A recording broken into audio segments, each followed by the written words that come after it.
আমরা এই মুহূর্তে আছি রাজধানীর বিজয় সরণিতে এবং নিশ্চয়ই যারা ঢাকায় আমরা বসবাস করি তারা জানে যে বিজয় সরণি কী পরিমাণ একটি যানজটপূর্ণ এলাকা এবং এখানে সিগন্যালে দীর্ঘক্ষণ দাঁড়িয়ে থাকতে হয়। এই সিগন্যালটিতে একেবারে এই মুহূর্তে কোনো রকমের কোনো ট্রাফিক পুলিশ নেই। এখানে আমরা দেখতে পাচ্ছি যে যারা সাধারণ শিক্ষার্থী, স্থানীয় শিক্ষার্থী, তারাই কিন্তু ট্রাফিকের দায়িত্ব পালন করছে এবং পুরো বিজয় সরণির যে চার দিকের যে রাস্তা, সেই রাস্তা থেকে কিন্তু তারা মূলত স্বপ্রণোদিত হয়ে এসছেন এবং এই যে রাস্তার যে বিশৃঙ্খলা, সড়কের যে বিশৃঙ্খলা, সেটি কিন্তু নিরসনে কাজ করছেন এবং তাদের যে নির্দেশনা সেটি কিন্তু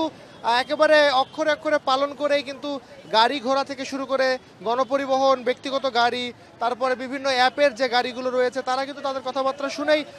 এই যাত্রাটি করছেন। ঢাকা শহরের যে চিত্র, সেটা কিন্তু একেবারে স্বাভাবিক চিত্র আমরা এখানে লক্ষ্য করছি এবং একই সাথে মানুষজনের স্বাভাবিক চলাফেরা, যারা অফিসগামী এবং অফিসের বাইরে সাধারণ অন্য যে কোনো কাজে বের হয়েছে, প্রয়োজনে বের হয়েছে, তারা কিন্তু এখানে এসে আসলে সেই আনন্দটি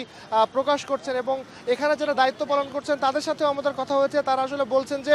তারা কয়েকজন শিক্ষার্থী মিলে মূলত এখানে তারা যখন কাজ শুরু করেন তখন কিন্তু তাদের সাথে এসে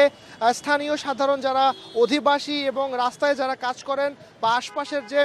দোকানের কর্মকর্তা কর্মচারী, তারাও কিন্তু তাদের সাথে আসলে এই রাস্তাটি ঠিকঠাক করবার মতো বা নির্দেশনা মেনে চলবার জন্য যে দায়িত্ব, সেটি আসলে পালন করছেন। পুরো সিগন্যালটাকে খুব চমৎকারভাবে ব্যবস্থাপনার কাজ কিন্তু করছে শিক্ষার্থী এবং স্থানীয় যারা জনসাধারণ রয়েছে তারা। এই ছিল বিজয় সরণি থেকে আমার কাছে সবশেষ।